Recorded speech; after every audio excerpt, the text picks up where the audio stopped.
Structure double helix സ്ട്രക്ചറാണ്. So ആ D N എക്ക് ഡബിൾ ഹെലിക്സ് സ്ട്രക്ചറാണ് എന്ന് ഐഡൻറ്റിഫൈ ചെയ്യുന്നതിന് മുമ്പായിട്ട് ഓൾറെഡി ഡി എൻ എ ഒരു അസിഡിക് സബ്സ്റ്റൻസ് ആണെന്ന് ഫ്രെഡറിക് മിഷർ പറഞ്ഞിട്ടുണ്ട്. ഡി എൻ എ ഒരു അസിഡിക് സബ്സ്റ്റൻസ് ആണെന്നും പസൽസിൽ നിന്ന് അതിനെ ഐസൊലേറ്റ് ചെയ്ത് ന്യൂക്ലിയൻ എന്നൊരു പേരിട്ടു. അതിനുശേഷം ഓൾട്ട്മാൻ അതിനെ ന്യൂക്ലിക് ആസിഡ് എന്ന് പേരിട്ടുണ്ടായിരുന്നു.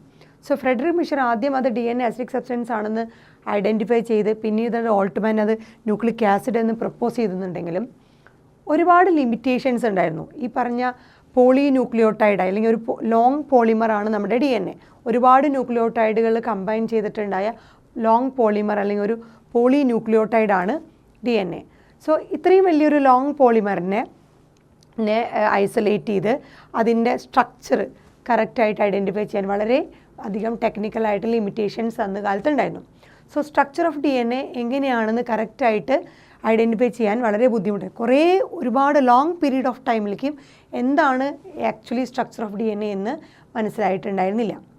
പിന്നീട് ഡി എൻ എക്ക് ഇങ്ങനൊരു ഡബിൾ ഹെലിക്സ് സ്ട്രക്ചറാണെന്ന് കണ്ടുപിടിച്ചത് 1953 സോ അത്രയും കാലഘട്ടം കഴിഞ്ഞ് 1953 ഡി എൻ എക്ക് ഒരു ഡബിൾ ഹെലിക്സ് സ്ട്രക്ചറാണെന്ന് ഐഡൻറ്റിഫൈ ചെയ്തത്.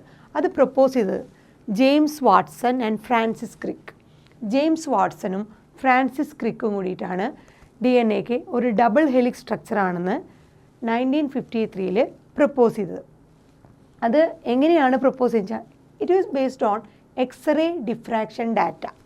എക്സ്റേ ഡിഫ്രാക്ഷൻ ഡാറ്റയിൽ നിന്ന് ആണ് ഡി എൻ എക്ക് ഒരു ഡബിൾ ഹെലിക്സ് സ്ട്രക്ചറാണെന്ന് ഐഡൻറ്റിഫൈ ചെയ്തത്. സോ എക്സ്റേ ഡിഫ്രാക്ഷൻ ഡാറ്റ അത് ഓൾറെഡി കുറച്ച് മോറിസ് വിൽക്കിൻസും റോസലിൻ ഫ്രാങ്ക്ലിനും കൂടിയിട്ട് പ്രൊഡ്യൂസ് ചെയ്തിട്ട് എക്സ്റേ ഡിഫ്രാക്ഷൻ ഡാറ്റയിലൂടെ കുറച്ച് ഫോട്ടോഗ്രാഫ്സ് കിട്ടിയിട്ടുണ്ടായിരുന്നു. അതിൽ നിന്നാണ് ജെയിംസ് വാട്സന് ഈ പറഞ്ഞ ഡബിൾ ഹെലിക്സ് സ്ട്രക്ചർ ഐസൊലേറ്റ് ചെയ്യാൻ അല്ലെങ്കിൽ പ്രപ്പോസ് ചെയ്യാൻ പറ്റിയത്. ഒരു ക്രിസ്റ്റലിൻ്റെ മേലെ കുറച്ച് ബീം ഓഫ് എക്സ്റേസ് ഫോൾ ചെയ്ത് അങ്ങനെ എക്സ്റേസ് റിഫ്രാക്റ്റ് ചെയ്തു ഡിഫറെൻറ്റ് ഡയറക്ഷനിലേക്ക്. ബിക്കോസ് ഈ crystal made up of many atom. So നമുക്ക് ഈ പറഞ്ഞ ക്രിസ്റ്റൽ അല്ലെങ്കിൽ എക്സ്റേ ഡിഫ്രാക്ഷൻ സ്റ്റഡി വെച്ചിട്ട് നമുക്ക് അറ്റോമിക് അല്ലെങ്കിൽ മോളിക്കുലർ സ്ട്രക്ചർ ഒരു പെർട്ടിക്കുലർ ക്രിസ്റ്റലിനെ ഐഡൻറ്റിഫൈ ചെയ്യാൻ പറ്റും.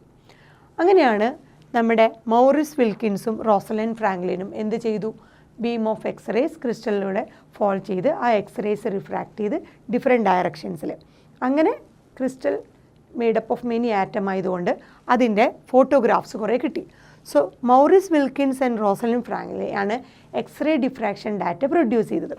അത് 1953 അവർക്ക് very first x-ray photographs of crystalline D N A, ഈ ക്രിസ്റ്റലൈൻ ഡി എൻ എയുടെ ഏറ്റവും നല്ല ഒരു ഫൈൻ എക്സ്റേ ഫോട്ടോഗ്രാഫ്സ് ഈ പറഞ്ഞ മൗറിസ് വിൽക്കിനും റോസലിൻ ഫ്രാങ്ക്ലിനും കിട്ടി. ഇവരുടെ എക്സ്റേ ഡിഫ്രാക്ഷൻ ഡാറ്റ യൂസ് ചെയ്തിട്ടാണ് നമ്മുടെ 1953 James Watson and Francis Crick double helix structure of D N A propose ചെയ്തത്.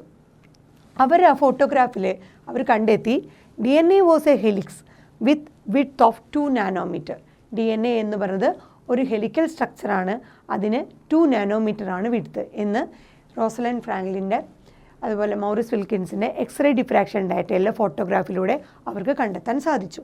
അങ്ങനെ 1962 ഈ പറഞ്ഞ ജെയിംസ് വാട്സൺ ആൻഡ് ക്രിക്കിനും മൗറിസ് വിൽക്സ് ആൻഡ് റോസലിൻ ഫ്രാങ്ക്ലിനും എല്ലാവർക്കും കൂടി എന്ത് കിട്ടി? Awarded Nobel prize. എന്തിനു വേണ്ടിയിട്ട്? To propose the D N A model. D N A model propose ചെയ്തതിന് ഇവർക്കെല്ലാം 1962 ഒരു നോബൽ പ്രൈസും കിട്ടി.